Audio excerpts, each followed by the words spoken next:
April 23, 2004, this happened in a nightclub called Bali Bar, located in Zapopan, Jalisco. Kristen Page DL, a 20-year-old girl from Canada, she was out having fun with her Mexican friend Cesar Augusto, 23 years old. While music was playing out loud, a young man approached Kristen, with intentions of taking her with him. Her friend Cesar noticed she was uncomfortable, so he proceeded to interrupt the conversation the young man attempted to hold with Kristen.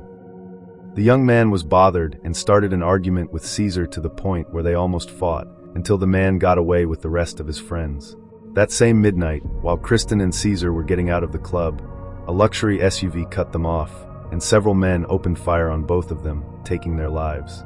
It turns out that neither Kristen nor Cesar knew that the arrogant young man with whom they had gotten into an argument was none other than El Chapo Guzman's son, Ivan Archivaldo Guzman Salazar. He was 21 years old at the time. The crime became widely known over time, crossing borders and even making headlines in Canadian newspapers. Everyone who was there that day remembers seeing the argument between Ivan and the two victims, which immediately made him a suspect, especially considering his background. Knowing he was close to being arrested, Ivan was helped by his father, Joaquin Guzman, aka El Chapo, to create a plan that would keep him out of prison. And that's exactly what happened.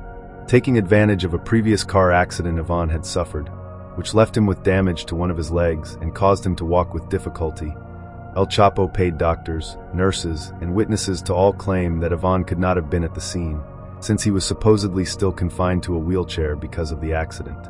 And just like that, Ivan was never arrested for the homicide. When he was arrested in 2005, he was charged with money laundering, but the case was not very effective, resulting in him being imprisoned for only 3 years.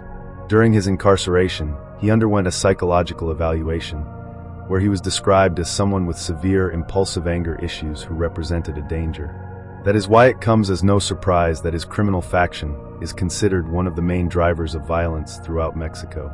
Meanwhile, Kristen's mother stated that there were many irregularities in the case, and that she received very little help from the Canadian government. He is currently one of the main leaders of the faction known as Los Chapitos, along with his brothers, within the Sinaloa cartel network. Authorities in Mexico and the US have repeatedly identified him as a high-priority target. $10 million reward for information leading to his arrest or conviction.